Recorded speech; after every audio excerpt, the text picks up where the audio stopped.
Drift is the world's first conversational marketing platform. It removes friction and makes it easier for businesses to buy from businesses by fostering human conversations. So we started back in 2017 with 2 salespeople, and we have over 70 sales reps now, and we're looking to grow and almost double that next year.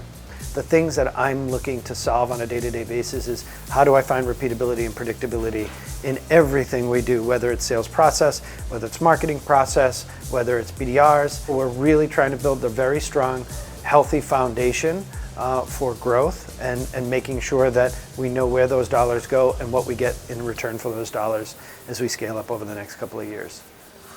Since we've had Gong, we have been able to have and enforce a sales process. Gong helped us identify that we were talking about us too much during our first meetings with a prospect. We made some changes in how we set up and the goal of what our first conversation is, and now we've gotten our talk time down to 55% in our first calls. But more importantly, we've just made that first conversation more about the client and less about Drift.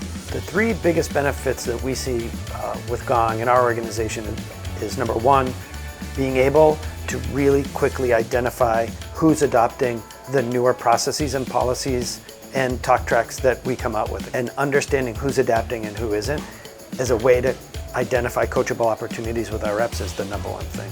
Second is understanding how our buyers are evolving and the way they're thinking about our products.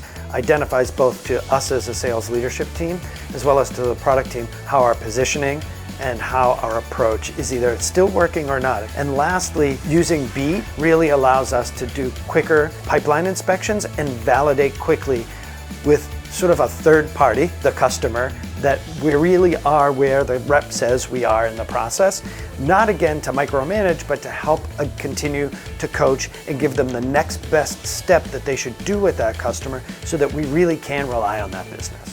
Well, before buying Gong, the hardest thing is knowing whether your training is working at all. Are people doing it, and are they doing it well? And if they are doing it well, is it leading to better results? And what Gong allows us to do is have a lot of confidence that what we're telling reps to do is actually proven in the actual conversation with customers.